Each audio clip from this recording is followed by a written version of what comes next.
Hello and welcome to the August 29th edition of Ukraine Without Hype. I'm Romeo and with me is my colleague Anthony Bardaway. Hello. We'll be starting off this episode with a quick news recap. There was a massive missile strike on Ukraine, probably one of the largest since the start of the full-scale war. The Russians damaged quite a lot of things, but combat is still going on despite the rocket attack. And then we'll talk about one of our favorite topics here at Ukraine Without Hype, which is disinformation in all of its varied forms. So with that said, let's jump right into the news update. And we'll start with the missile attack. On August 26th, Monday, although it continued into Tuesday and really the rest of the week, but mostly on Monday, there was an extremely large Russian missile attack on Ukraine. And by Ukraine, I mean really all of Ukraine. There were strikes in every major city and some smaller ones. Over 100 missiles were shot that day, as well as 100 drones, and most of them were intercepted. Roughly about 100 missiles were intercepted. However, there are some points on here that really do bear mentioning, is that the Russians did strike at the Kyiv hydroelectric power plant. This is the dam just north of the city, holding back the reservoir known as the Kyiv Sea. Now, it's extremely, extremely unlikely that Russia will be able to breach the dam with missile strikes. This is a dam built to withstand a nuclear war, and even with the Khelif dam, that required sabotage from the inside by the Russians laying charges within the dam, not a strike from the outside. So there has been some concern that the Russians would be able to destroy this dam via missile strikes and basically wipe out a lot of the low-lying parts of Kyiv, which includes my neighborhood, but that is unlikely to be the case. However, what it did do was strike at Kyiv and Ukraine's electricity generation capabilities. We are once again seeing mass blackouts, partially because of the damage to the hydroelectric power plant and other power plants throughout the country, and back onto our power outage schedules. It's not great to be back in blackouts again, though miraculously, the power grid did not collapse despite, according to Ukrenergo, Ukrainian national power company, nearly every single thermal power station in the country suffering damage in the attack. There was even an article where an Ukrenergo official said that the company has no idea how the Ukrainian grid survived and kept on trucking. I'm currently in Vinnytsia, my hometown, and while we had a blackout situation on Monday, we had like 16 hours of blackout with like 4 hours of power. It's stabilized and we don't have any emergency power cuts. Everything is what they call stabilization measures, which is when they have a strict schedule of power going in and out so they can balance the load. So somehow our power grid survived despite this. Though, to be honest, I feel like this is just a preview of winter. Every winter, the Russians love to leave us in the dark and cold, and I am fully convinced that they will repeat this winter as well. So I think we're just getting an early taste of that.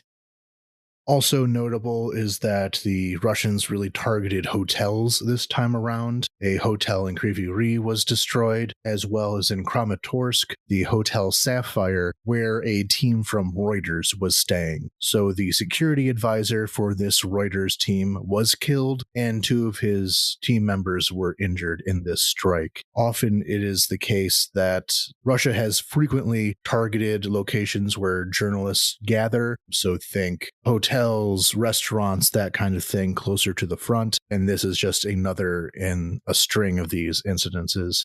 And Reuters did not exactly take it very honorably, I do not believe. They issued a statement that their team member had been killed in a missile strike without naming whose missile did the killing. We've seen this kind of behavior from international organizations before. The UN and the Red Cross will very often put out statements, even after their own facilities or personnel are involved, saying, oh, it's such a shame that this attack happened, without naming the perpetrator. But Reuters, as a newswire, is one of the premier global newswires. We only have 2. The Associated Press, the AP, and Reuters.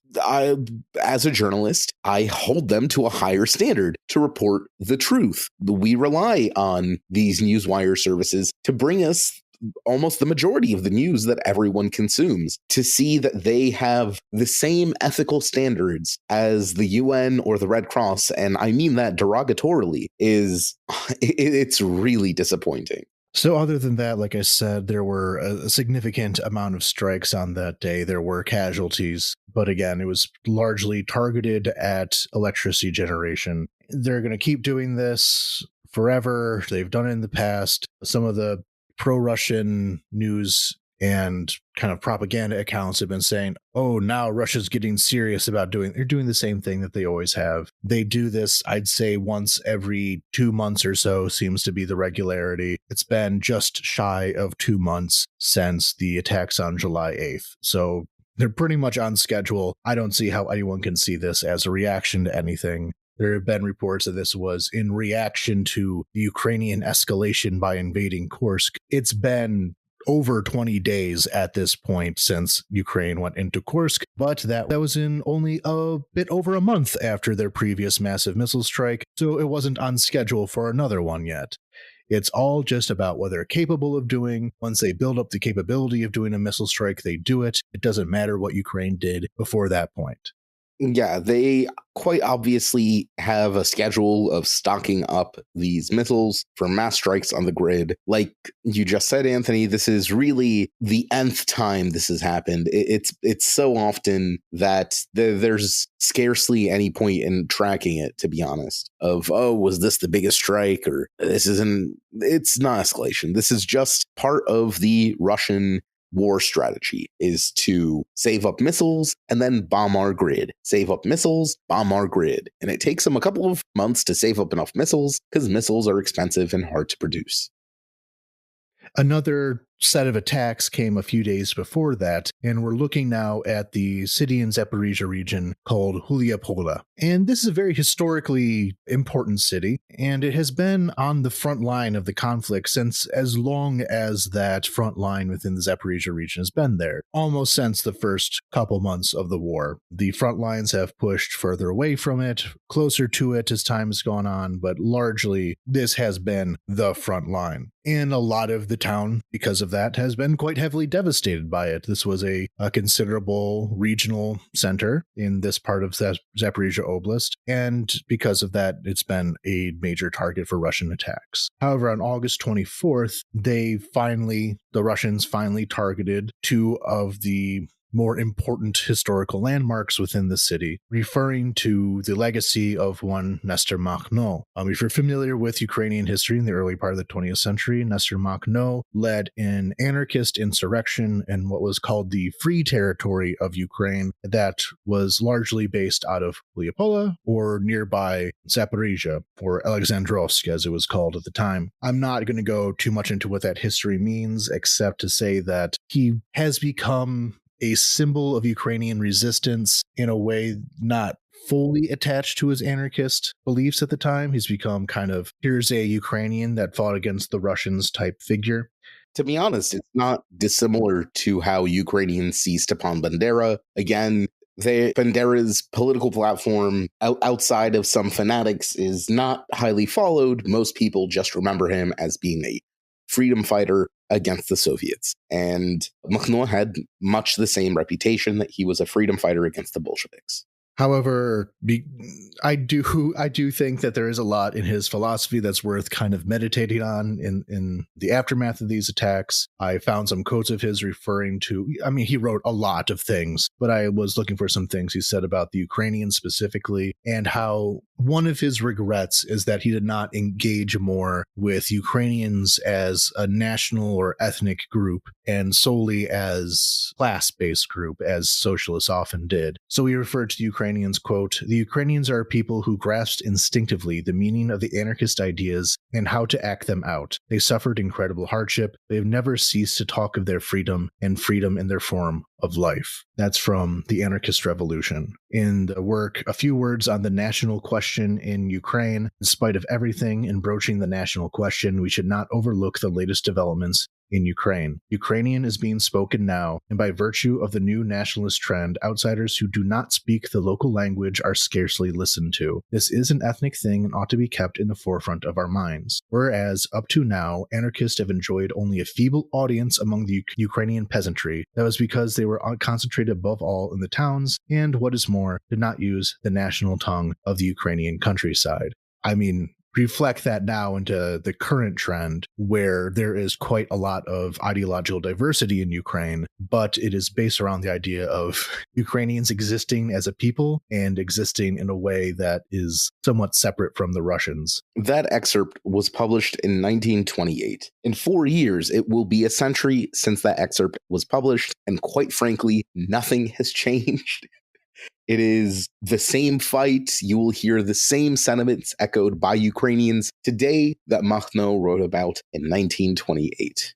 Yeah, 2 years earlier, 1926, in the work The Russian Revolution in Ukraine, he wrote about how in exile he could not write in Ukrainian about things happening in Ukraine. Another issue of representation. He's talking about representation here. I have one regret concerning the present work, that it is not being published in Ukraine and in the Ukrainian language. Culturally, the Ukrainian people are moving forward to the full realization of their unique qualities, and this work could have played a role in that development. But I cannot publish my work in the language of my own country. The fault is not mine, but is due to the conditions in which I find myself. This is both referring to how he was in France at the time, after the Bolsheviks fully took over. I was in exile in France, and also he himself was not a great speaker of the Ukrainian language. He was a Russophone. And you'll find, especially in that last quote from the Russian Revolution in Ukraine, one of the reasons also Makhno couldn't really publish in Ukrainian beyond not having a strong grasp of the language is because international leftism, even back then, did not recognize Ukrainians. It recognized Russians and the USSR and the Bolsheviks as the be-all and all of socialism. There is a direct connection between that stance back then that kind of marginalized Makhno after the failure of the revolution and the victory of the Bolsheviks, and the way the especially Western left reacts to Ukrainian socialists now. We are assaulted with the same things. That we aren't real leftists, that we aren't real people, that we don't have a real language or real culture. It's all peasant Russian, which obviously is a very colonial idea. But the fact that the narratives echo each other this strongly, I think, is another sign that very little has changed in the century since Makhno was alive. So the two locations in the city that the Russians destroyed on the 24th were his family home that at the time of the revolution he did not live in, but his brother did, as he stayed in basically the city hall. And the other was the Museum of Local Lore, which is not only about Makhno, though a lot of people go to the town, such as myself, because of the Makhno heritage, but there's a lot more to the history than just that. And this museum I quite enjoyed. I went there in 2020. The people who ran this museum were absolutely lovely. Afterwards, they posted on their Facebook, "Oh, this foreign journalist came to our museum. Isn't that nice?" And I would say that the historical society there is among the best in the country. Like, it's a relatively small town, but everything was lots of, markings and maps of where everything was. And here's the factory where the revolution started. And here's the hospital that used to be a synagogue. It was all very clear, which is not often the case. I often have to dig and research a lot more. And losing that, like we talked about with New York last week, of the destruction of this important cultural hub, I feel the same way about Huliaipole. It was really kind of the gold standard, I feel, for smaller towns is in historical commemoration. Thankfully, a lot of the exhibits in this museum were able to be evacuated in the 2 years that it was the front line, but it's still an utter tragedy. Moving on to more about the combat situation, I'll do this quite quickly. Looking at Pokrov's direction, the battle is still over the surroundings of Hrodovka, though that situation has worsened. To the south of Hrodovka, the town of Novo Hrodovka was taken, as well as several smaller villages the Russians are moving in on. The larger amount of their effort was pointed south. The MO4 highway is now basically completely taken over by the Russians. It's cut in multiple places, and by the time you listen to this, they'll likely have taken the entirety of that road for their own use, which puts everything to the southeast of Pokrovsk that was using that road cut off from its most important source of supply. Though, as I said last week, because it has been on the front line for so long, it was long since pretty much useless. However, what this will do is turn everything south of Pokrovsk and north of Marinka into one fairly large cauldron of the Russians. As you see now, they are trying to close off this area, surround it, and take as much of it at one time as they can because they're able to push so far westward in this direction. Looking to the Kursk front, not much to report there. Ukraine continues to make advances, and they have continued to further isolate this area to the south of the same river. As we talked about last week, Ukraine had cut off most of their bridges to cross the same river, leaving the territory between the river and the Ukrainian border quite isolated. However, the bigger update that I saw about the same river recently was that the Russians poisoned it. They dumped something into the river, turning a lot of it nasty, inky black. This has killed a lot of the fish and wildlife within the area, and more shocking for Ukraine is that the river empties into the Desna River in Ukraine, and some areas of the Desna River have also been polluted in such a way. This is environmental terrorism on the part of the Russians. Most likely, it seems. There's no other great explanation for why a river turns black. And looking north of there to Belarus, there is some concern over a buildup of military equipment and soldiers along the Belarusian-Ukrainian border. There is some concern that the Russians could once again open this northern front using Belarusian soldiers, a formal introduction of Belarus into the war. However, I don't think that's likely. The Belarusian army is basically was cannibalized for parts to feed the Russian army. They gave up most of their tanks, their heavy equipment, all sent to Russia. Their soldiers are not loyal to the government, and the country itself is not loyal to the government. There's a reason why Belarus has not joined the war thus far, and that's because the Belarusian government would not last very long if they did, and that has not changed at all since then. The fundamentals are the same. Yeah, the Belarusian dictator, Alexander Lukashenko, he knows perfectly well how weak his support is. He would have been ousted in the 2020 Belarusian protests, which arose as a result of very poorly hidden electoral fraud, save for the fact that Putin sent Russian troops into the country to stabilize Lukashenko's rule. And even still, even with how much Lukashenko owes Putin, he has still kept Belarus out of the war because his regime would collapse the second he told Belarusians, who don't even have the Russian imperial myth, to go fight and die in Ukraine. There's literally no way for Belarus to justify that kind of action, not domestically, not internationally, and Lukashenko wouldn't survive. So the troop buildup, Ukraine officially filed a diplomatic note against Belarus, demanding them to remove their troops from the border. Again, the chances of Belarus actually doing something is not zero, but let's say it's in the single digits. And most likely the only reason there are troops there is to force Ukraine to have to reinforce the Belarusian border, because regardless of how good the chances are, you can't leave a border undefended when an ally of the enemy you're fighting starts building up, even if everyone knows that they're not going to invade. But again, never say never, but the chances are infinitesimally small and would very likely lead to the collapse of the Lukashenko regime. That concludes our news update for this week, and now to get into a larger special topic, which really became very, very important within the last 2 months, so I feared it could no longer be ignored, and that is the issue of misinformation. Lying. We can just call it lying, but it's a bit special in that these lies travel very far, very quickly, and become extremely politically relevant in ways that they should not be. What's that old saying? A lie can travel halfway across the world while the truth is still putting on its shoes.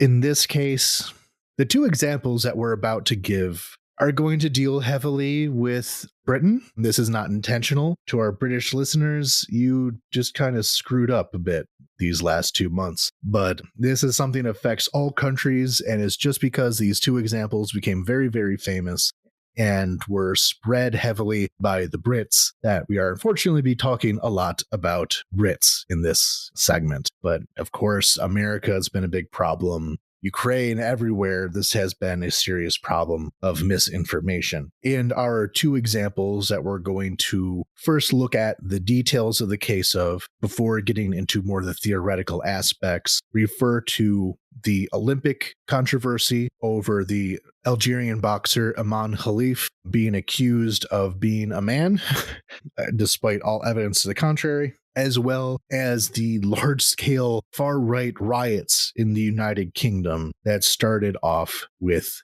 some very bad misinformation. So talking about Imane Khelif, again, an Algerian boxer who, during the Olympics, fought and beat one Angela Carini of Italy. Now, during this fight, Imane Khelif very much dominated the fight. At one point, Angela Carini gave a very kind of sloppy punch, left her face open to the most obvious counter I've ever seen, leading to Imane absolutely rocking her and putting her down. Angela quickly thereafter gave up on the match because it hurt too much. I don't like criticizing fighters for how they react in a fight, but in this case, we're going to have to because it became a whole political problem that Angela herself contributed to.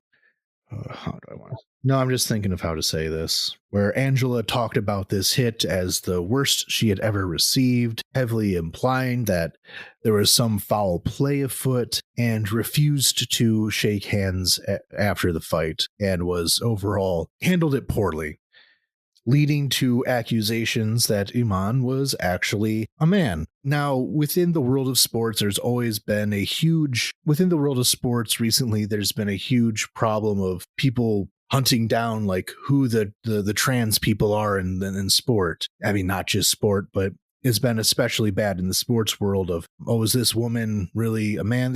This happened to Serena Williams a lot, even, just because, she's a large muscular woman. As an athlete, she was accused of being a man many, many times, and it's really rude, we can say. And this spread very, very quickly. Imane's next opponent was from Hungary, and as we've gone over many times in this pod, Hungary has a nasty track record of saying some very nasty things, especially from the conservative angle, have really been on this whole beat of the Europeans are a bunch of gay, transsexual people trying to ruin our conservative structure. So they jumped in and also accused her of being a man. Multiple Hungarian government officials, including the Hungarian fighter who posted an image of her basically fighting a gigantic demon. Worst sportsmanship I've ever seen, though she beat said Hungarian opponent. This hate campaign stretched all over the media. We saw mainstream media repeat this lie that Imane was a trans woman. We saw, of course, the usual suspects, such as J.K. Rowling jumping in on this hate campaign. Basically, the entirety of the right-wing media sphere decided that this was a quote-unquote man, a trans woman, who had joined into women's sport for the sole purpose of assaulting women, was the line. As we are about to go into, that is all a lie, and a very complicated lie at that. The depths of this lie go quite far. But before we get into the kind of anatomy of that lie, I will just say that this was extremely disgusting. Now, there's a good place for you to jump in. Let's make this completely clear. Imane Khelif is a woman. She's always been a woman. She's never been a man. We'll get into the specifics of where this lie came from in a bit, but I really want to make sure there is no ambiguity here. She is a woman. She is so much a woman that her father, when she was younger, tried to prevent her from boxing because he didn't consider boxing to be a feminine sport. There is the only reason she was attacked is because her opponents decided to dispense with any form of professionalism or sportsmanship, and instead of attacking her skills and beating her in the ring, they decided to go after what they thought was a softer target, that being her gender. And really, let's kind of face it here. She is a poor person from rural Algeria. We don't have to ask her about this because she might say something not so polite herself. But my feeling is it's very likely that she does not have very enlightened view on the LGBT spectrum herself. So I'm sure that did not make her happy on that. Of course, it would be better if she did, but we don't ask so many political questions of most athletes. The other thing is, she has more masculine facial features, but she's a boxer. I'm sorry. Boxers, athletes, combat athletes tend to be a bit more burly. That's what makes them successful as athletes. She's not going to be a dainty little thing. And I would also say that there is a racial aspect of this. Let's be real here. This is a brown woman, and in most cases where women athletes are accused of being not really women, quote unquote, is often because they are not white and do not meet white femininity standards. We saw this with Caster Semenya. We saw this with the Williams sisters. It comes up enough to be remarked upon. But what actually happened with this specific incident? And this goes back to the International Boxing Association. The IBA had disqualified Imane Khelif beforehand because they said that she did not pass a gender test of some kind. And before we get into what that test could possibly be, let's get into what the International Boxing Association is. It is very relevant when talking about misinformation generally. Is there's always the saying, I'm sure everyone knows, don't shoot the messenger, listen to the message. But when it comes to misinformation, disinformation, hostile actors specifically use that gap, that fact that people will listen to a message and not pay too much attention to who said it, to spread their misinformation. And the IBA and the IBA's history is critically important to this story. And as Anthony will explain, there's a reason it acts like this.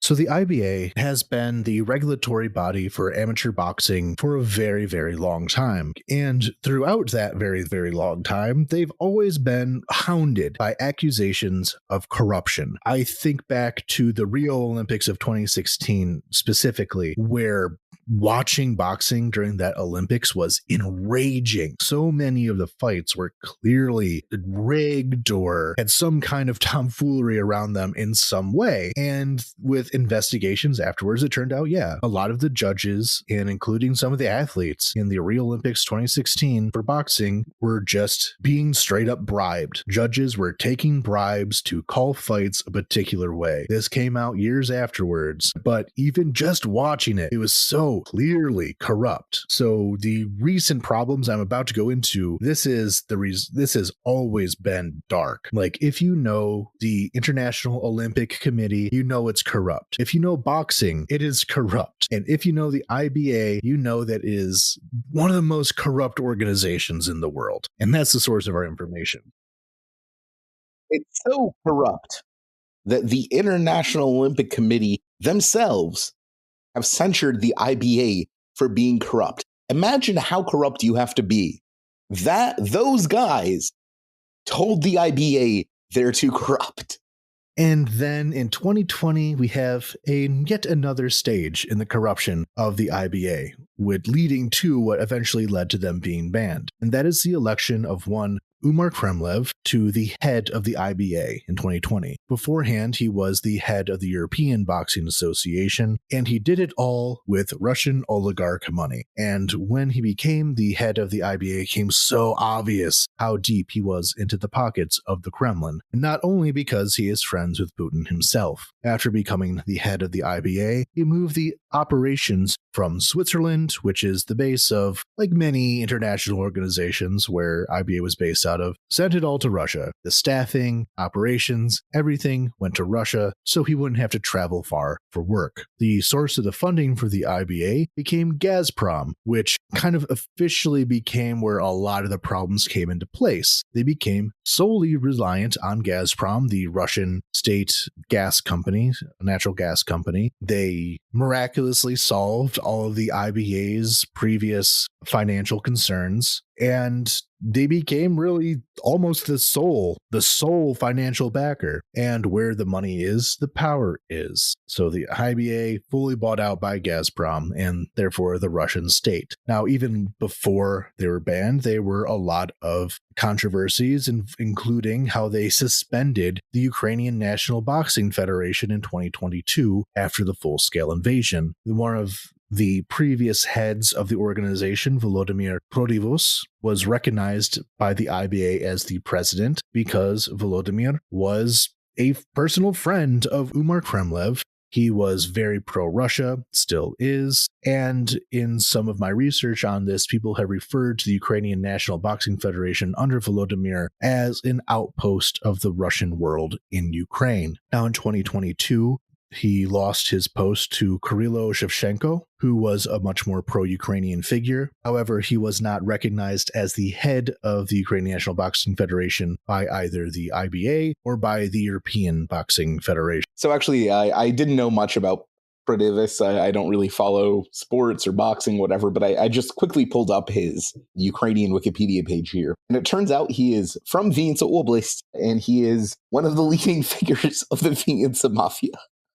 So, yeah, great guy.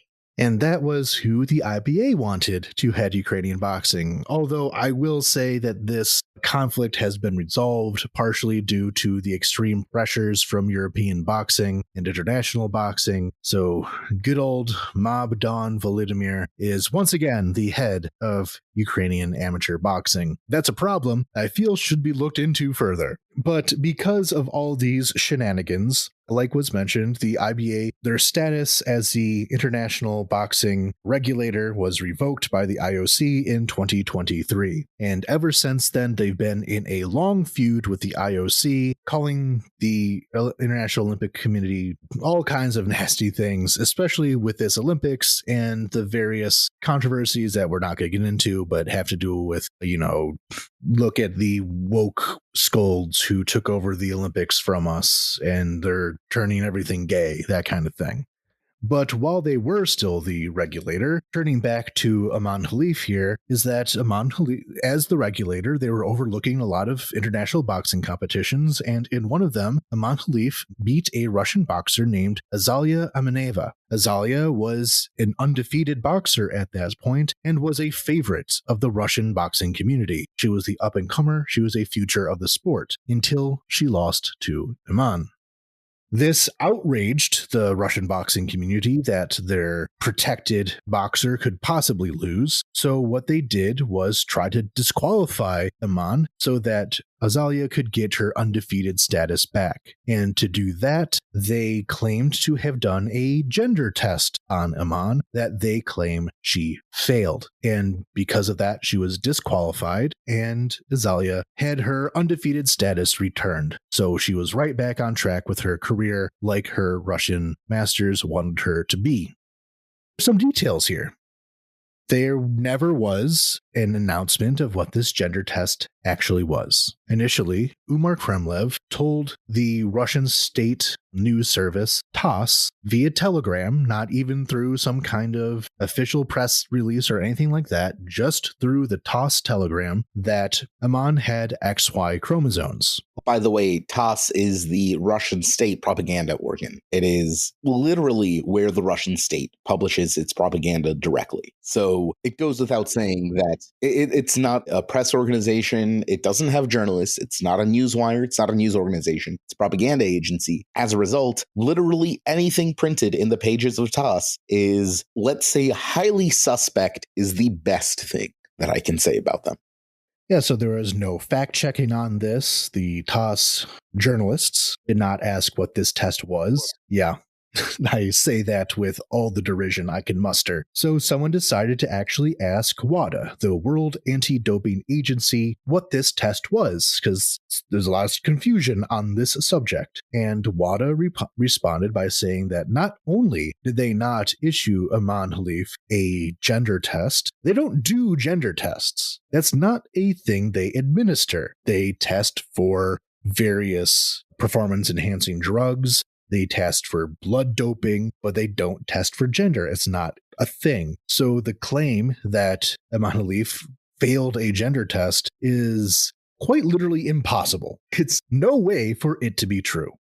Understand that medically, it is in fact quite complicated to state definitively what a person's quote unquote gender is. There are not only two genders, there is a range of chromosomal expression that the human genome can muster. And there is a lot of variation in that range. There are people who are intersex. There is no binary line that says on this side, you're a man, and on this side, you're a woman. And no, it's not as simple as whether you have XX or XY chromosomes. Like I said, these chromosomes express themselves in various different ways for humankind, and there are a lot of variations. There is no such thing as a quote-unquote gender test. Now, of course, you could design a test that would look for what people consider to be gender. Very crudely, there is the check the genitals approach. But like I said, there are people with genitals that seem like they should be male or female, but belong to people with chromosomes that don't reflect that, or vice versa. So again, there's no fucking such thing as a gender test.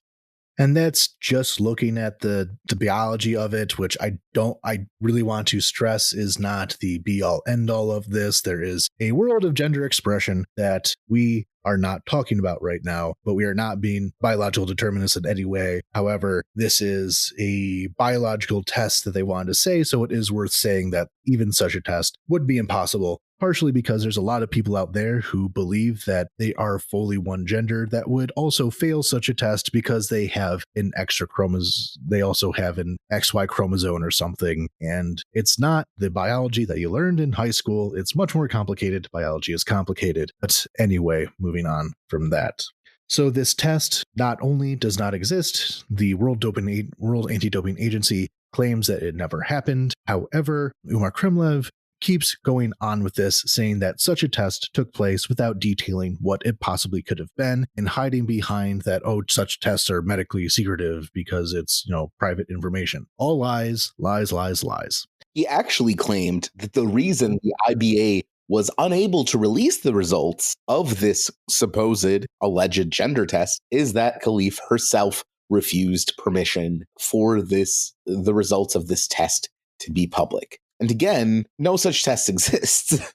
So it really is very curious what possible results they could have released. It is far more likely that whatever results they would have released would be immediately torn apart by third parties for being a shitty test that doesn't test for what it claims to do.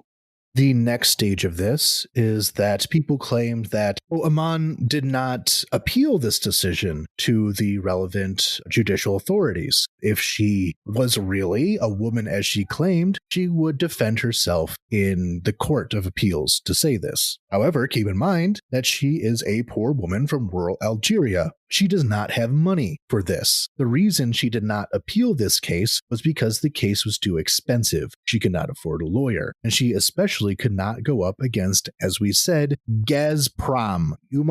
Umar Kremlev has very deep pockets because he's backed by Gazprom against one woman from rural Algeria. That is not the thing that the law is very friendly towards. She would have lost because she could not have a lawyer. The others would have the best lawyers that Gazprom could buy. So this nonsense of, why didn't she appeal? Because she's poor. Now you're just being mean to her for being poor as well. However, because the IBA would go on to lose its certification and would no longer be the regulatory body that oversaw Olympic boxing, such a disqualification ended up being meaningless. Everyone else saw what a terrible organization this was to the point where they no longer had authority, so Imane could compete in the Olympics without Umar Kremlev telling her no, which of course made him very mad. He now had it out for her, which is why he decided to spread this story even further. So what we have here is this official body, or that had the appearances of being an official body, at this point disqualified from being an official body, giving this information that she was failing gender tests, even though their opinion was no longer even relevant at this point. And to cap off this whole tale, Kremlev offered Carini, the Italian boxer we mentioned, who had lost to Imane Khelif, $100,000, which would have been the purse for an Olympic champion, as some kind of, well, I hate to say bribe. I am not going to make a legal accusation here. I think it's entirely possible that the IBA just saw their opportunity and jumped on it, but it sure looks like they paid someone to take a rhetorical dive, at least. She played her role in this and is being rewarded for it. She may have not have done so on purpose, but Carini should have denounced it much earlier on. And Carini had tried to say, oh, I would like to, shake hands with my opponent. I handled this poorly, etc., etc. But oh my, it does not look good. The other case that we're going to get into is the case of the Nazi riots in the United Kingdom. This story begins on July 29th, where there was a knife attack on a Taylor Swift-themed kids' dance workshop in Southport, England, killing 3 and injuring 10. The actual perpetrator here, the alleged perpetrator here, was one Axel Rudakubana, a Cardiff-born British man whose parents were from Rwanda. There is not yet any stated motive for what would have caused this. This was a tragedy. And we're talking about kids here. Kids were killed. Obviously, it's going to be something people are going to have difficult emotions with. And as always, in such a case, there are predatory people willing to pounce upon those emotions. So our story then goes to a woman from Cheshire who was a very prominent conspiracy theorist regarding anti-vax stuff and everything else that you can think of in the world of conspiracy theories. She was Brexiteer, the whole deal, and is herself quite wealthy, apparently, named Bernie Spothforth, which is... I'm sorry, that's a very English name, Spothforth, that she posted on Twitter that the actual perpetrator was named Ali El-Shakati, an Islamist terrorist who came to the United Kingdom by boat. But here's the rub. Ali El-Shakati isn't real. There is no person named Ali El-Shakati. It is a fake person made up to spread a racist lie. Now, this all started off as a simple Twitter post, and as is often the case, a lot of people just make stuff up on Twitter or other forms of social media, and usually it blows over like nothing. Maybe they'll get some people calling her an idiot in her replies before we all move on with our lives and the next stupid Twitter post. However, in this case, it was picked up by media. The first of these was a Pakistani fake news site called Channel 3 Now, and the other is good old Russia Today. RT took this post and greatly amplified it. From there, it spread, like with the previous one, to all corners of the internet after it was boosted by Russian media and by dodgy media that we all know is actually Russian. Though not just that. We'll get into this later. It's not just the Russians doing this. There's a very fertile ground for such conspiracy theories, and not only the United Kingdom, but also other countries as well. But it spread throughout the British right especially, and it was not helped by other parts of the British media talking about the concerns we have with illegal immigration and all that within the context of it, and therefore treating it like a real point regarding this attack on this Taylor Swift party. One of these people who really jumped on it the most was one Stephen Yaxley Lennon, better known by his activist name Tommy Robinson. Tommy Robinson is a longtime member of the British far right, starting off in the British National Party, the BNP, and really doing a tour of the rest of the British far right, including the English Defence League, which was much bigger in the kind of mid-2010s, an anti-immigrant group that got quite violent from time to time. He was also an advisor to the UK Independence Party leader Gerard Batten. So he's a neo-Nazi. He's a neo-Nazi who is very tightly connected to a lot of other neo-Nazis and unfortunately connected to some prominent political leaders, especially those who were behind Brexit. But his career kind of kicked up a bit in 2020 when he made a political trip to Russia. He did the whole tour talking to press, talking to quote-unquote NGOs, various members of the government, especially done through two people, Zahar Prilipin, who is a national Bolshevik, a member of that movement, and was involved in the Donetsk People's Republic. He apparently led a Donetsk People's Republic militia for a time that claimed to have killed a lot of Ukrainians, though his actual involvement in the leadership of it is in question. He could be making a lot of it up for clout. He could have just been some kind of formal leader. Another is Alexander Malkovich, who had set up a lot of Russian propaganda media in occupied Ukraine, in Mariupol, Melitopol, Crimea,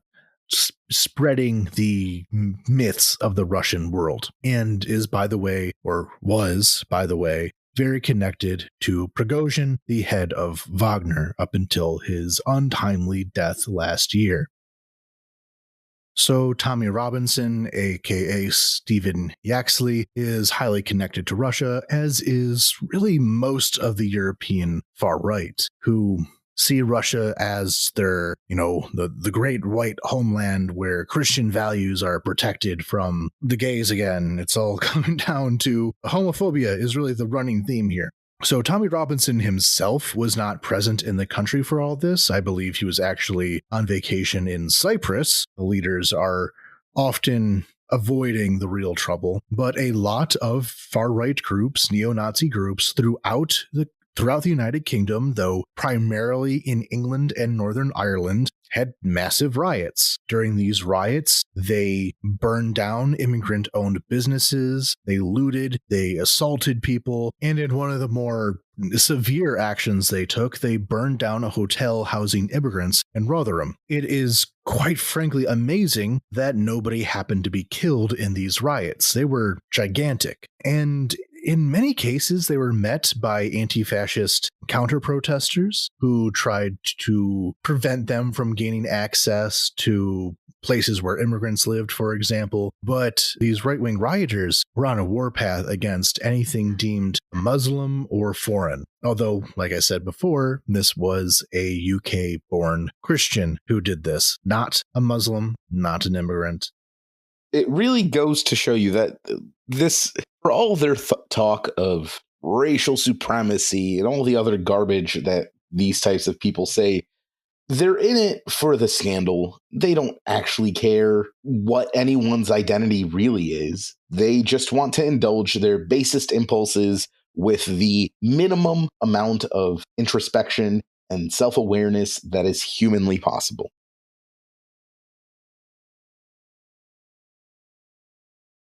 So with these two case studies, we're going to break down how they worked and ultimately how we can combat it. So what is our anatomy of misinformation here? Well, the first thing that is done is you introduce a narrative of some kind. Often they don't even work. They have varying degrees of success. There was, for example, a disinfo campaign in July of an AI fake saying how Zelensky's wife had bought a Bugatti car by scraping together a bunch of fake documents and a fake AI video of a guy talking. Now, this did catch on for, like a day or two, but the laziness of the fake, just the amateur attempt at creating misinformation meant it mostly died away, though it did build into pre-existing narratives of Zelensky stealing all the money to buy fancy things. But the actual disinfo, this specific disinfo attempt was quite weak, and a lot of them are.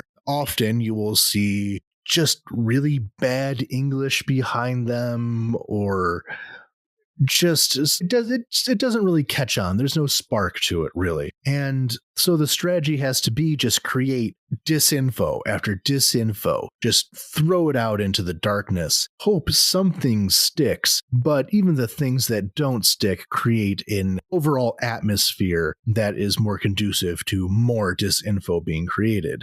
Even if something is debunked, an idea sticks into people's brains beyond the debunking or the humiliation of it being so shoddy. Another one was an AI fake showing Tom Cruise criticizing the International Olympic Committee. Again, it didn't really take off because it was so fake, but people wanted to be mad at the Olympics for things that they should have not been mad at them. Like, I don't like the International Olympic Committee, but you can't just make up things that aren't true about them either. I mean, as journalists, we're quite fond of finding the actual bad things that bad people do and not just making up stories about them. Because if you make up stories about them, those stories are pretty easy to dismiss and your credibility goes down. So we do try and put an emphasis on, finding the actual factual bad things that bad people do and not just imagining those bad things. Now, in the case of the UK riots, this was the bad information by just one woman who said that it was a Muslim terrorist who did this by illegally breaking immigration laws. Lots of information about that comes out in every country saying that similar kind of thing, but for whatever reason, this time it really picked up on it. And often what happens is our next step here is that there will be some news site with some level of a realistic name or something that's made to look like news website. It's often fake news of various kinds. It could be something like a Alex Jones type situation where it's just a very famous conspiracy theorist who takes this small bit of misinformation and expands upon it and makes it bigger and bigger and bigger, and by introducing it to more people. And from there are two distinct branches of what happens with that misinformation. One of them is that people start to add their own embellishments. This was especially the case with the QAnon conspiracy theories, where a large part of what caused the QAnon conspiracy theories to really become as big as they were was that people were encouraged to make up their own misinformation, make up their own conspiracy theories, add an element of gameplay to it almost, where people were encouraged to kind of have fun with making stuff up, and whoever came up with the most ridiculous thing that would be grabbed onto. And now someone who is just sitting at home, glued to their news feeds, now creates their own news because the thing they made up, other people liked hearing. And the other direction it can go in is basically the same thing, but with more so-called legitimate news sources, which was especially the problem with the Imane Khelif story. We have the misinformation from a very shady source, this Russian mobster, but other news outlets picked up on it and repeated it and treated it like it was true. So this bit of misinformation just filtered its way into things that were actually believable, like actual news stories. And often these real news outlets that reported on Imane Khelif failing gender tests or whatever issued retractions of these stories, but that doesn't really matter. No one reads the retraction. They see the initial headline, not even the story. They see the headline, it gets buried into their brains, and that just becomes true no matter what debunking or retractions happen after the fact. So there are a couple of issues here, and I just want to take a moment and sort of disentangle them because this can seem like a pretty overwhelming issue. But if you break it down into pieces, in my experience, anything broken down into pieces is less intimidating than the whole. So modern disinformation, like Anthony's been saying, spreads through, these various fake or real news sites. And I think it's worth separating the kind of institutional propagandists versus the, let's say, amateur fake news sites. So a lot of these sites are set up for not even conspiracy theory reasons, but simply to make a buck. Clicks equal money, and things that get more clicks equal more money. This, I think, is patently obvious to anyone who lives in the 21st century. So outlets like this, and these are, if you go on Facebook and one of your family members shares a really suspect story and it comes from an outlet that's called Big News Today or, some variation of those words. These are the fake news spreaders who do it purely for the money. They really could care less about what the content was. They just want whatever clicks, so they're going to choose whatever the most controversial thing is and put it up in hopes that it will drive traffic. These kinds of outlets spread usually virally through social media. People will share links on Twitter or Facebook or whatever. They'll talk about them in TikTok. They'll say, "Did you know that?" And then the rest of it is just utter nonsense and craziness. And that kind of organic spread, driven as it is by capitalism and social media, is pretty difficult to combat. There's no silver bullet here. But these kinds of stories and these kinds of platforms are very obviously low quality clickbait when you spend more than half a second of your brain on them. Whenever someone gets really interested into the details of these things, they'll very quickly realize that this thing is, it's all bullshit. It's just a clickbait site or whatever. However, the other vector that these sorts of stories spread is via quote unquote official organs. So TASS is the official state media outlet of the Russian Federation. What this means is that other institutions, especially organizations and institutions that like to maintain a veneer of neutrality or objectivity, however you want to call it, they will treat these kind of official bodies as credible. They will presumptively give them credibility because, after all, it is the official state media outlet. Like, if it's lying, it's not for us as, journalists to say, though, obviously. And the United States is the exact opposite, especially when these bodies are lying. You should call them out on it all the time. But this isn't how a lot of Western journalism and non-Western journalism even approaches that. Indian newspapers, for example, will simply parrot Russian claims without any disclaimer. And this happens with Western papers as well. You can find examples in Austria, in Italy, in Switzerland, where again, they simply report these claims made in TASS as if they are real, credible things based in journalism and reporting that conform to journalistic standards and ethics, when the reality is couldn't be further from the truth for bodies like this.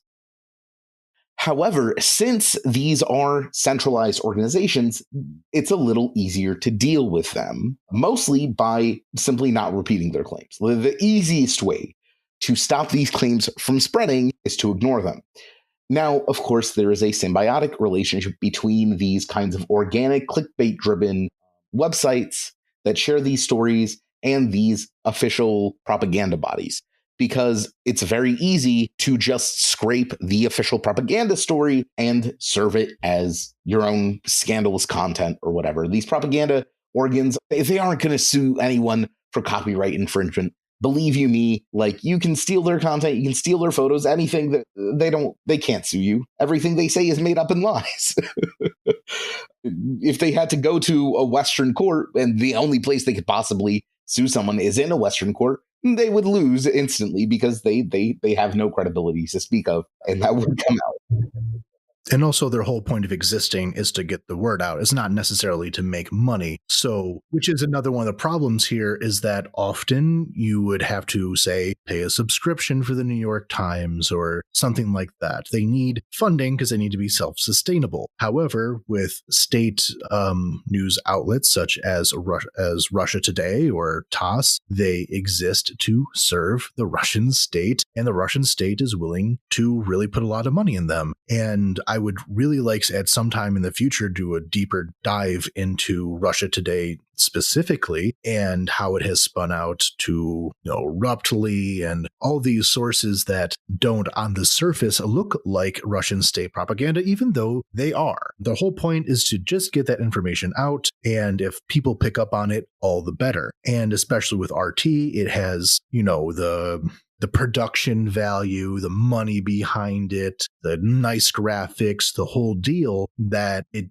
is very easily picked up on and treated like a real thing. It's not some crazy conspiracy website from the 1990s that is just a weird collection of, text scrolls. It looks like a real news agency and is treated as such.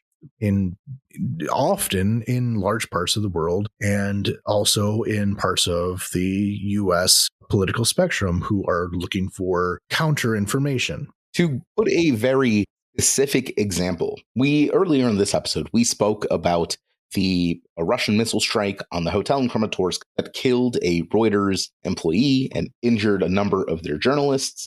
And we spoke about the passivity of the statement that Reuters put out about the strike, namely avoiding naming Russia as the culprit.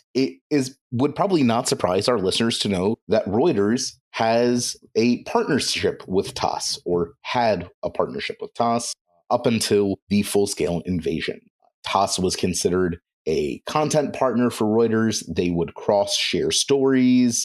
They would repost each other's stuff.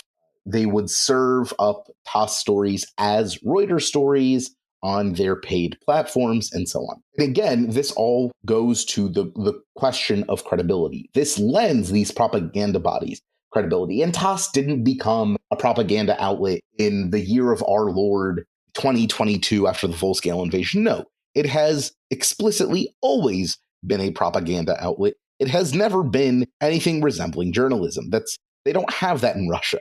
Fundamentally, they don't have the concept of journalism in Russia. It doesn't exist. But when you have these Western organizations like Reuters that treat these state propaganda outlets as credible partners, then their lies are shared. And people who are not, let's say, historically biased against Russians will look at these stories shared by TASS through Reuters and believe them, regardless of the content. And even though Reuters stopped working with TASS after the full-scale invasion, that credibility has already been established. And other news organizations will continue to repeat TASS claims without checking because, again, it was treated as a normal journalistic publication, despite the fact that it is absolutely not. It's a fiction writing symposium.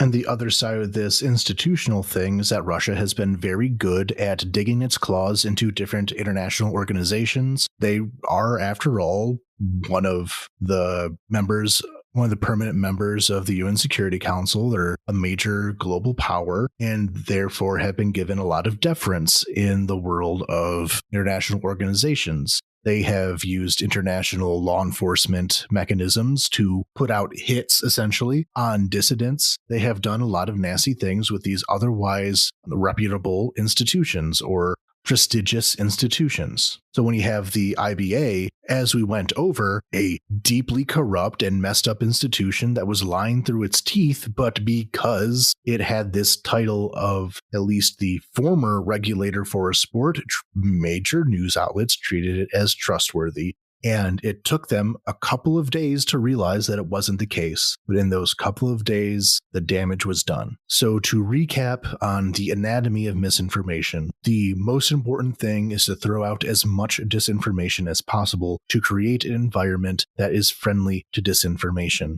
and makes people question what is real and what is not. The next step is sometimes one of these bits of disinformation is able to, for one reason or another, become actually popular. It bites down on something salient in the culture, maybe. In this case, either anti-immigrant moral panic or anti-trans moral panic. Huge topics that we talked about here. Next, it will go down parallel routes of official channels building into more and more real versions of news, from something fake, like some stupid Twitter internet post, up to something that appears in actual newspapers. And on the other hand, going through non-official sources of people just making stuff up on their own in a little game of misinformation. And finally comes the last step, which is something being debunked, but the debunking step takes a few days, and by the time that is done, the misinformation has burrowed its way into people's brains, making them more likely to believe similar misinformation in the future. Now, that's not to say that these are unstoppable forces that can't be dealt with. We've outlined quite a big problem, but there are ways to fight it. Again, there's no silver bullet. There is the one simple trick to beat disinformation forever. That's not how it works. being conscientious of your media consumption is kind of something you constantly have to do. However, there are steps that we can take both as a society and personally to minimize the impact of this disinfo. The first of these is actual formal legal mechanisms. Like the actual law, some of this breaks it. And in this case, look at the case of Imane Khelif. After spending several weeks being constantly harassed by major media figures while competing in the Olympics and still winning gold, after her competition was done, she looked at the people who were harassing her and is currently in the process of bringing lawsuits against J.K. Rowling, Elon Musk, and others for cyber harassment. This legal case, especially for J.K. Rowling specifically, who has an absolute obsession with any kind of anti-trans moral panic, it led to her initially deleting a lot of her statements that she made against Imane. However, she cannot help herself, so is digging her hole further. Although this is a difficult route to take. We're talking about J.K. Rowling and Elon Musk, two fabulously wealthy people who have a lot of lawyers at their side. They're quite literally both billionaires. Their resources, by definition, are going to exceed everyone else's. So whatever lawsuit is taking place in French courts, it will be a long process, and she may not have the funding to actually follow through on that. Well, basically, what we're trying to say is that is not a systemic solution, though it can be a solution for a particular person in a particular case being defamed or whatnot.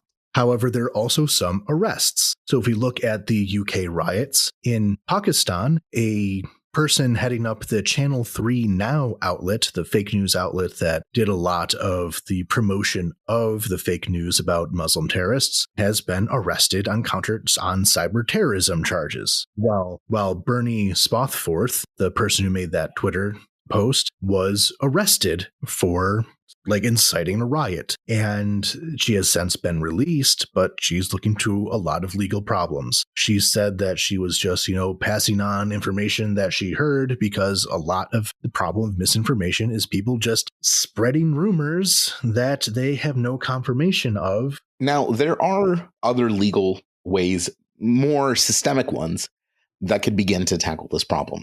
There's a disinformation scholar called Nina Jankovic, who has written a number of books on the topic.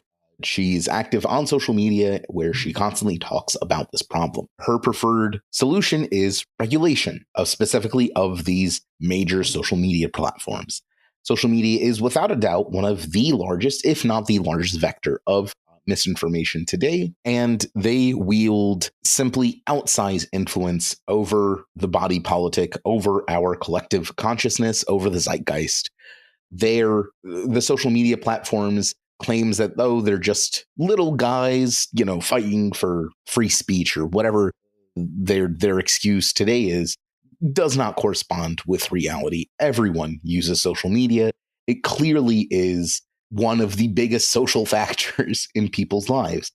Then it goes without saying that without constant moderation, these platforms can very easily contribute and assist in the spread of misinformation, as we've seen so many times, even with just the example of the UK riots, though again, that is far from the only one. And it is clear that self-regulation, that is moderation, has failed. They have failed to self-police.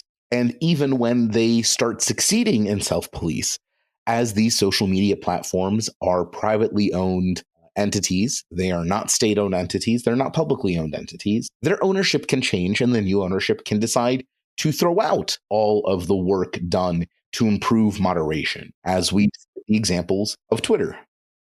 A lot of the initial focus was on Facebook back in 2016, when Facebook was considered, it still is, but much more so back then, one of the major ways that people got their information, especially in these Facebook groups that were often promoted to people that were often conspiracy theory mills. And during the 2016 election, this issue of misinformation became especially prominent. There was a lot of focus on the massive amount of misinformation and fake news that was passing through Facebook and Twitter and everything else, but especially Facebook. And even before the 2016 election, there was focus on Facebook groups being used to organize racial and ethnic violence in places like India, Myanmar, and elsewhere. After 2016, the next big push was through COVID, and that was when a lot of social media was getting quite serious about banning people and blocking misinformation, specifically about the COVID pandemic. Famously, Trump was banned from Twitter. However, like Romeo was saying, things change. The ownership of Twitter changed to Elon Musk, who has completely abandoned any pretense of wanting to fight misinformation. Elon Musk himself, as we said, is being sued right now for spreading the Imane Khelif cyber harassment. I mean, we could do a whole we could shift this podcast to just talk about Musk. The man himself spreads misinformation. He is one of the larger vectors on Twitter of misinformation.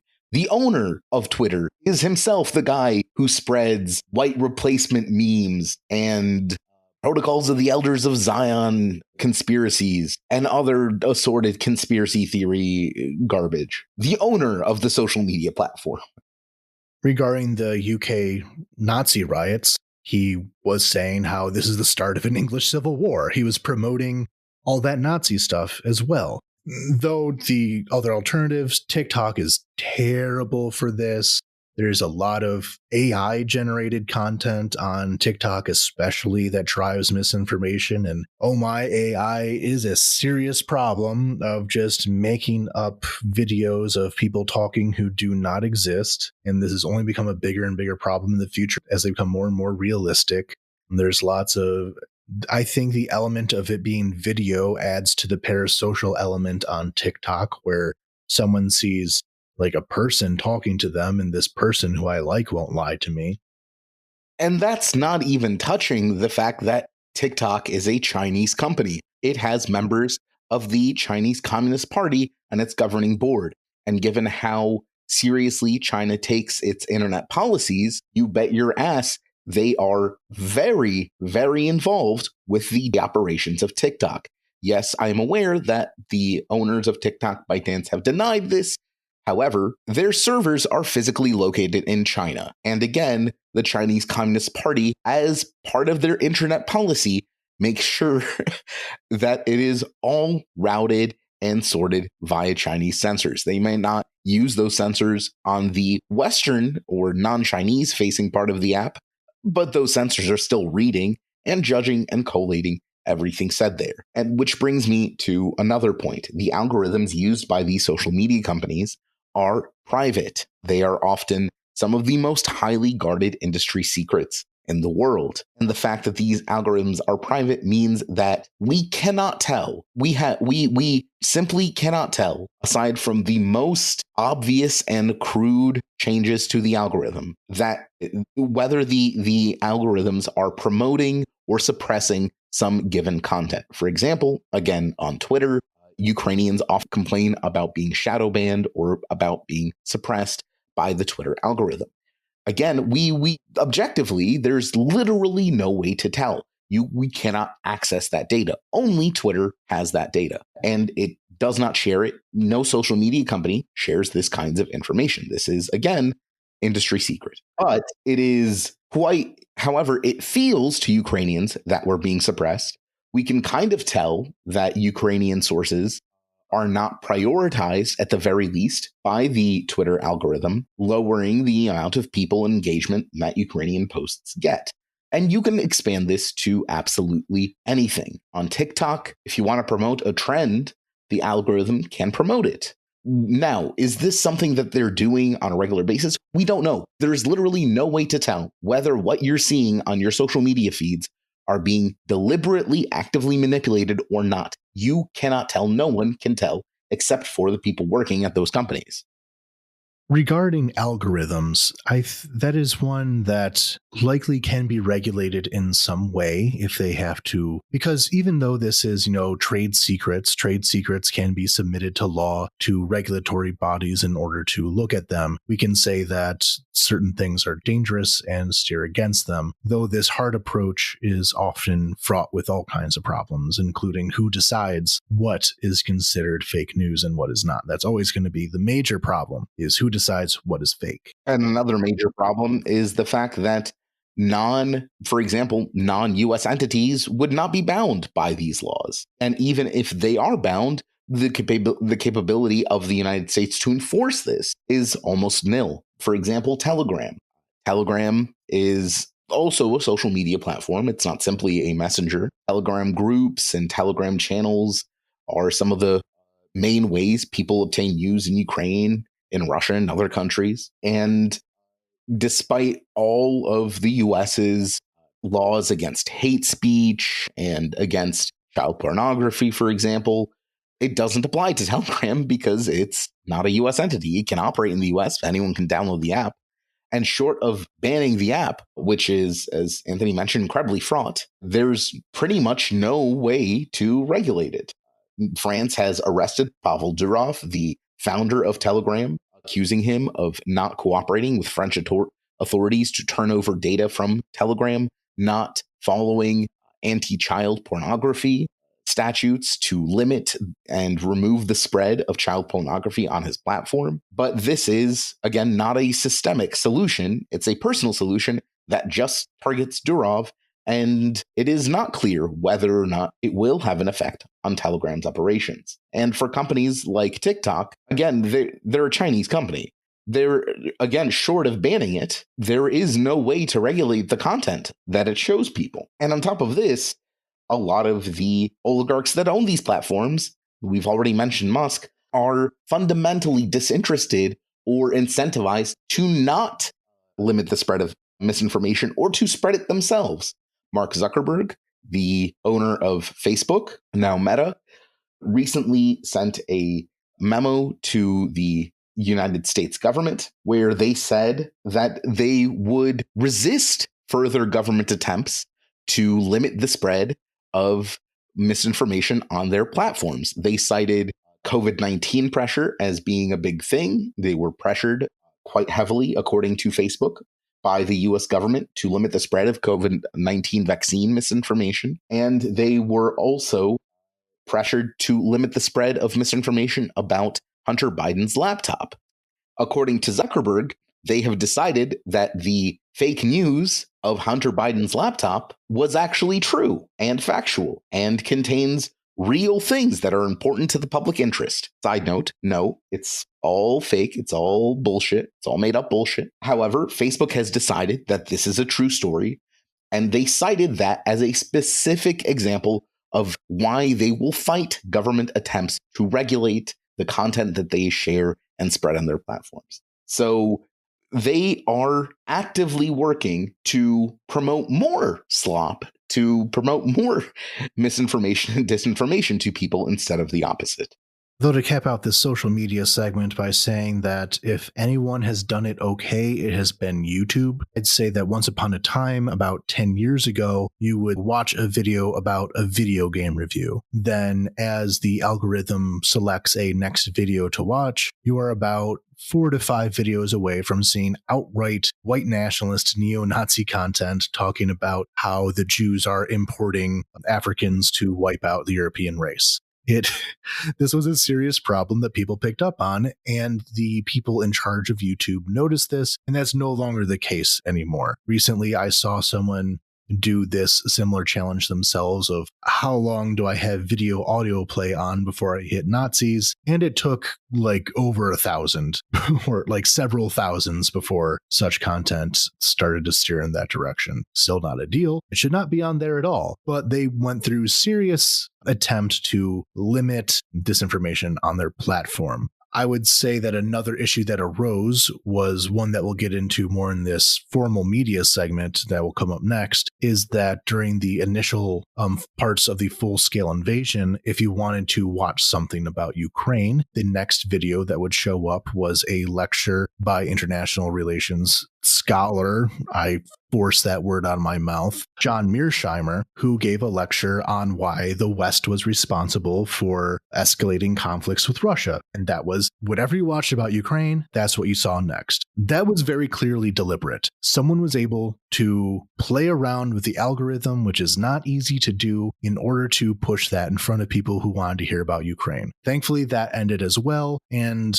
if you see pro-Ukrainian content on YouTube, the next thing you'll see will probably also be pro-Ukrainian content. They have gone through the steps of fighting that. So it is possible to do if the people in charge have the motivation to do so. And I do think some of that motivation should come from actual laws. The next way to combat disinformation is the one that we've talked about most so far when covering the actual events that took place, which was, I guess you'd call it, the classical media. And I'd say the biggest problem with classical media is wanting to give everything a nice neutral coverage, a fair shake to everything, even when it's complete and utter nonsense. We already mentioned how a lot of papers ran with the story of Imane Khelif being a man, even though it being nonsense, and eventually having to retract. Also, if you look at the British press during the time of the riots, what they saw was a lot of people are saying right now that people are mad about immigration, so let's talk about immigration. Now, this may be an important part of the British political discourse or whatever, but in the context that they were discussing it in was giving credence to actual neo-Nazis on the street committing violence. The way they were discussing it as a reason behind the riots made it so that it was a valid thing to talk about. And that's a very dangerous thing to do. When you talk about the causes of very noxious actors, you cannot talk about them in such a way that gives credence to what they believe. A very good historical breakdown of this was recently had on the podcast Behind the Bastards, hosted by Robert Evans. They had a pair of episodes called How the Liberal Media Helped Fascism Win, came out just this week. And I highly encourage our listeners to give this Behind the Bastards, it's a good podcast in general, but specifically that episode a listen. If you're interested in the topics of disinformation, of misinformation, propaganda, because you'll find that a lot of the problems that the classic media has now existed back in the 1920s, it existed in the 1910s, it existed in the 1900s, and so on. That this is not a new phenomenon, an example of institutional failure that the classic media has never, in over a century that we've had the concept of a modern press, has never been able to properly combat. To fix this, of course, requires, at this stage, new blood. Journalists who come into the business not subservient to these ideals, not subservient to this veneer of quote-unquote objectivity, not subservient to the idea that state institutions, no matter how corrupt and propagandistic, should be treated as valid sources. Journalists who are more interested in the truth than making sure everyone looks good on paper. Aside from this kind of generational shift, and I do think that that kind of generational shift is possible, classic media will remain a failure. It will remain failing to educate and inform its readership. But again, I am hopeful about the new generation of journalists. I've met quite a few, and they do understand that not all stories are made equal, not all sources are equally credible, and that objectivity is just another form of bias. And the other part that the mainstream media has difficulty with is giving too much credence to people they identify as experts when they obviously are not. In the Khelif case, we talked about the International Boxing Association and Kremlev and how they were a bad source, but because they had that veneer of respectability, the media treated them as a good source. Or with the case of that lecture that I was talking about on YouTube, John Mearsheimer is one of the most famous people in the international relations academia. He's wrote a lot of books, some of which are taught in every political science course. He's very famous. He has a big name. He is also completely full of shit on many, many things. one of them being Ukraine. He has been consistently wrong on Ukraine, and a lot of that has to do with his strong familiarity with Russia. There are a lot of academics and so-called experts in DC, in London, in Berlin, who have built up strong reputations as the Russia understanders, who were corrupted by their connections with Russia, like Saruman through the Palantir, who are just completely worthless as experts right now. But because they have that position at Princeton or Columbia or something, they have that name next to them, they'll be brought on to write for Foreign Affairs magazine or brought before Congress or into the White House, and they're saying utter nonsense. That is one of the biggest problems on the high-end misinformation, I should say. But the last topic we'll talk about here is what can be fixed on the personal level. We all have to have good information hygiene. We have to have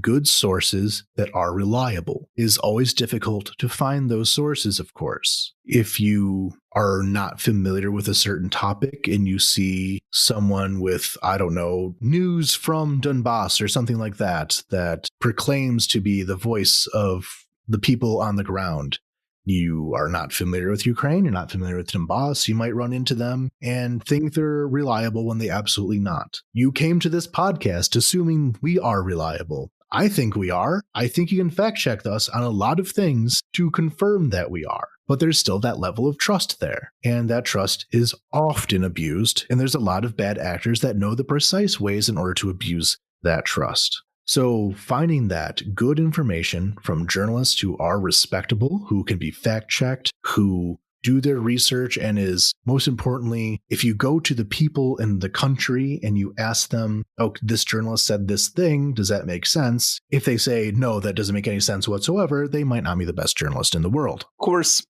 not everyone has the ability to travel to another country and ask the people there what they think the story is. Yeah, it's hard. I recognize that's hard. One of the things you can do, however, is read a variety of sources. Read whatever weird little small thing you found. Read the mainstream papers.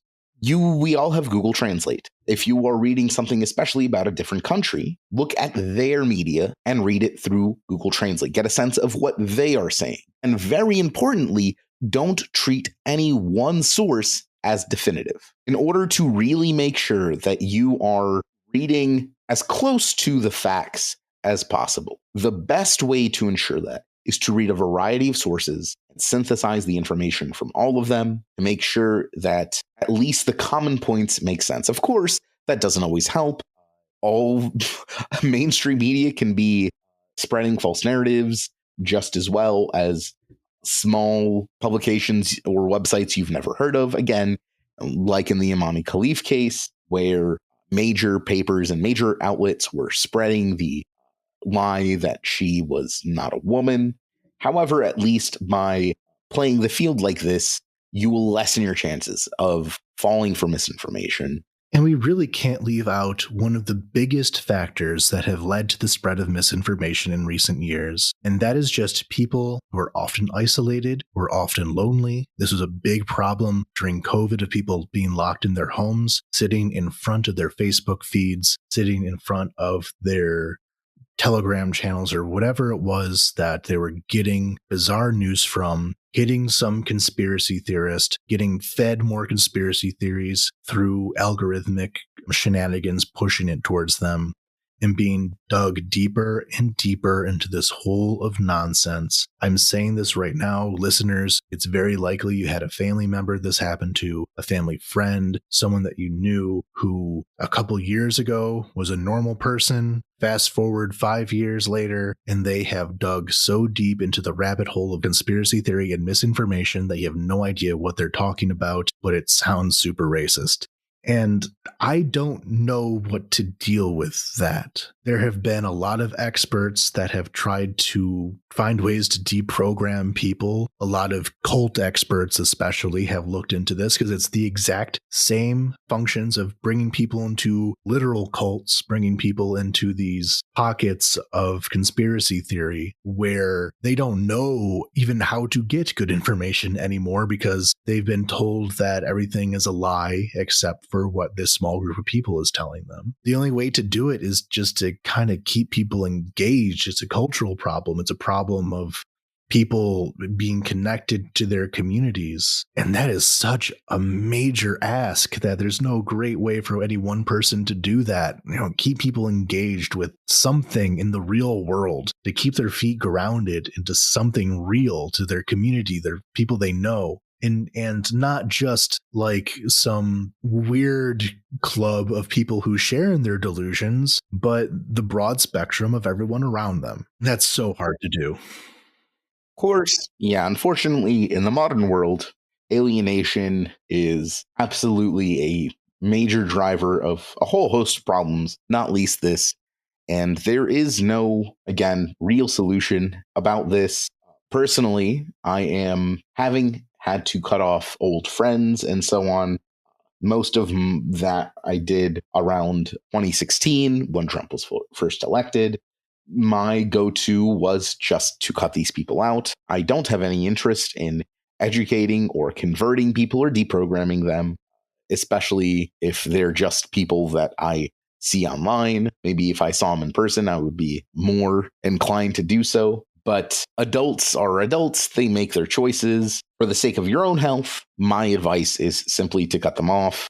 And again, regulatory measures have to be taken to manage the spread of disinformation online. There's no other solution. Self-regulation doesn't work. Personal measures are at best half measures. The only real way to try and manage this problem is to ensure some sort of accuracy online.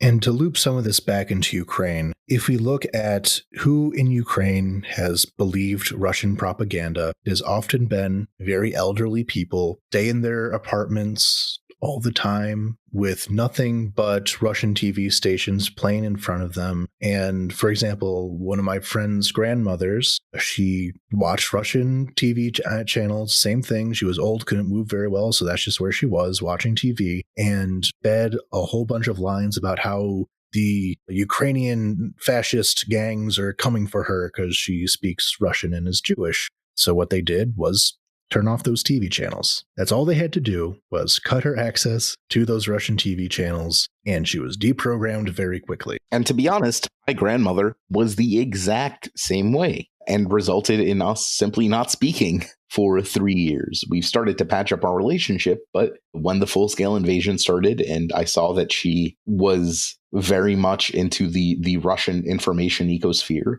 I cut her out of my life because I had no time to deal with that garbage. I think that it is possible if you have the ability to stop these people, like cut off the flow of misinformation. It sometimes can be done. It often cannot be. And the person has to be receptive to it. In the case of your grandmother, she was less receptive to it. In the case of my other friend's grandmother, she immediately turned around and became a patriotic Ukrainian as soon as she was no longer being filled with lies. It can happen. Put parental controls on your parents' and grandparents' Fox News channels. All right, folks? Like, really, that has a proven deprogramming effect.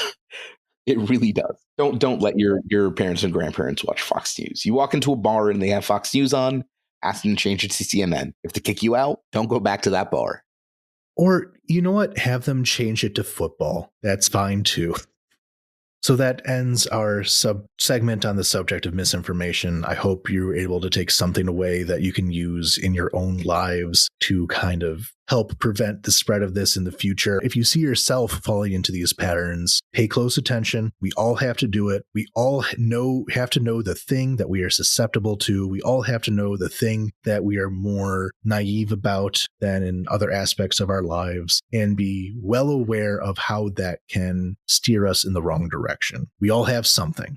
Figure out what yours is, guard it tightly. So that ends our segment on misinformation. To To end off our show, I would just like to say that it was the Independence Day of Ukraine, another year that Ukraine still exists. Ukraine is not yet dead. Its glory shall be born again, and may its enemies melt away. President Zelensky gave an excellent address, and I will now play the end of it that he called The Sounds of Independence. For a trigger warning, this does include sirens, so some people, such as myself, will sometimes get a little bit jumpy at the sound of sirens, so keep in mind. But this next segment will contain what Ukraine sounds like fighting off the Russian invader.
So with that, if you would like to get more information about Ukraine, you can go to our link tree for more information and places you can donate money to that very much need it. If you would like to support this podcast, please tell your friends and family about it. We are good information to fight off the bad information. You can trust us because we tell you so. If you'd like to support us financially, you can go to patreon.com/Ukraine Without Hype and join our list of supporters.